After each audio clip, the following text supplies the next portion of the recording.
Have you ever noticed, my friend, how we often describe the feelings of liking someone or loving someone in ways that are not that gentle? Like, for example, there's that common thing in like a love story where someone is expecting fireworks to be going off when they're kissing someone. Now, it's generally in the head, but it's just a sign of almost like them being the one, that there's something there. There's at least a bit of passion there.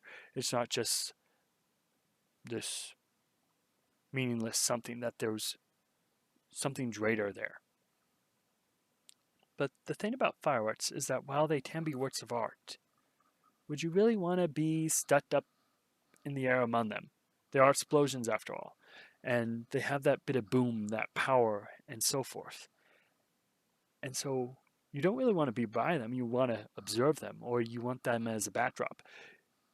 So it's something to really consider and think about, that we think of love having that power and that almost danger in a sense. And again, with any explosion, there can be a bit of fire. And another common thing is to think of something, there's a spark there, whether it's an electrical or fire thing. With a fire, sparks can set things ablaze and can cause much destruction in the rate. And if an electrical is sparked, something might get overloaded and not work anymore. And in addition to all this, I can think of that common phrase, a match made in heaven, and this kind of retort I heard maybe in a movie somewhere. But it's like, oh, sure, some matches may be made in heaven, but so are thunder and lightning. Where just because people seem to go together, it may not be the most gentle thing. And again, there's that power and that destructive force. So the thing is, why do we tend to refer to love in a way that can be destructive? Is this all a statement that love is dangerous? Maybe, at least depending on your perspective. Again, thinking back to all those things, there can be artwork, but there is also a power there. There is something greater than just seeing an image. And even thunder and lightning, it's a thing of power, and people have thought about harnessing lightning to generate electricity and so forth. But it's so powerful that you don't know how to store it. At least I'm assuming that's the general thing, is that we haven't found a way to store it, otherwise we would be powering our cities with it, I think. But it's just sort of an interesting thing where it's just like raw power, and we're describing, well, maybe not the thunder and lightning thing, but it's just sort of interesting how we can relate that to love in a sense. But in a way, this also contrasts with this trend towards people wanting that perfect relationship, where there is no disagreement, no hardship, no crisis, no nothing. It's just smooth sailing now that you've found your one. But yet, not only is that we're not realistic, there is a problem there that most people don't realize. And that when everything is all about affirming you, then there is no challenge for you to overcome. And if everyone we talk to has the same point of view as us, then there is no wisdom in seeking their counsel. We just end up agreeing with each other that, oh yeah, that's what I think too. Oh yeah, this is great. And we just almost sort of pat each other on the back just because of how right we think we are. So, in a way, having those differences in either perspective or even just rough edges help us to grow, even if it's just learning to communicate with people who may not always see eye to eye with us. And in essence, who better to provide some of those kind of rough edges or differing opinions than those we walk through life with, at least to a certain point? Because again, they generally have this investment in a relationship, so they can generally keep it toned down, as would we have investment in our relationship with them, so we can tone down our areas, because peace and encouragement are an important part to any long-lasting relationship. You don't want to just be with someone who is actively causing drama all the time. I would at least think so. So then having that bit of relaxing, or just having that space to be open and honest with someone, to have that communication, have someone who would care for your heart, as well as build you up when you need to be built up into following the path that you're supposed to be on. So I'm not saying that you should basically consider the person who is your absolute foe as a love interest, even if that is very popular in stories to have that basically arch nemesis turned to lover, apparently. But what I'm saying is, I would say for things to not always be roses and rainbows, butterflies, whatever, a little bit of tension can actually bring some spice to love in a sense.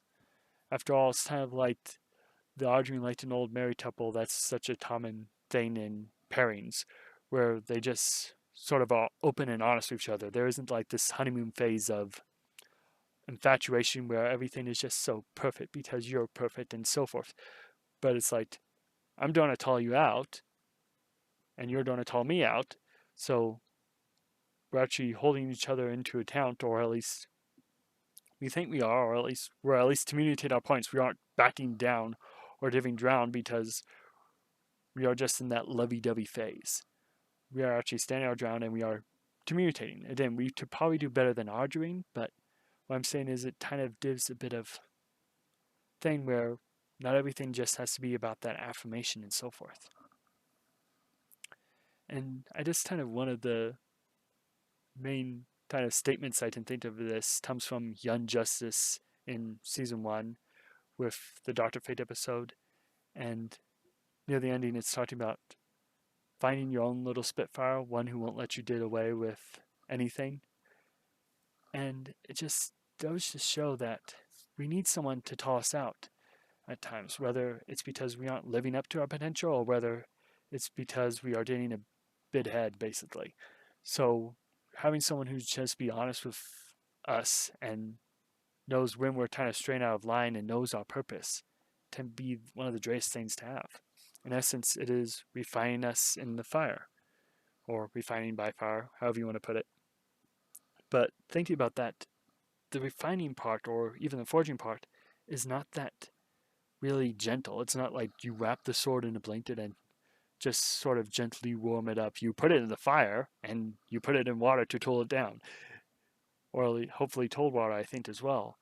But it's just sort of like that extreme thing where it's going from fire to cold and so forth. So it's not a really pleasant experience. You wouldn't want to experience yourself. I mean, maybe with certain saunas you do, but the thing is, it's not really the most comfortable experience to go through.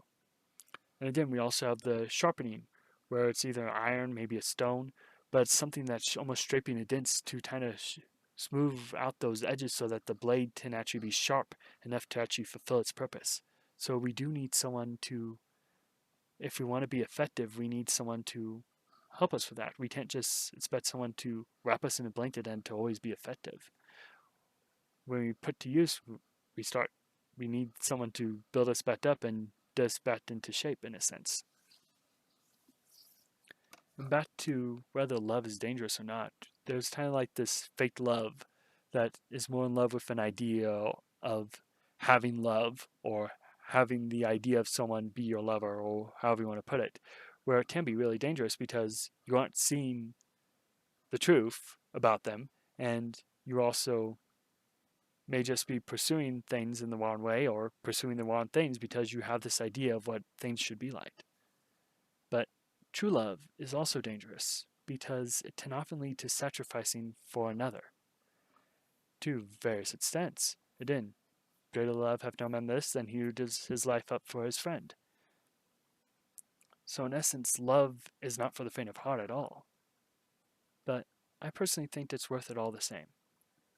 Anyway, those are my thoughts on this. Why not share yours in the comments below? And if you enjoyed this video, you can like and share it so others may enjoy as well. Anyway, I'm Jonah, and you've been watching Lions Made Media, where we celebrate stories and the lessons learned from them. Thank you for listening to my musings. Talk to you later, and have a great rest of your day.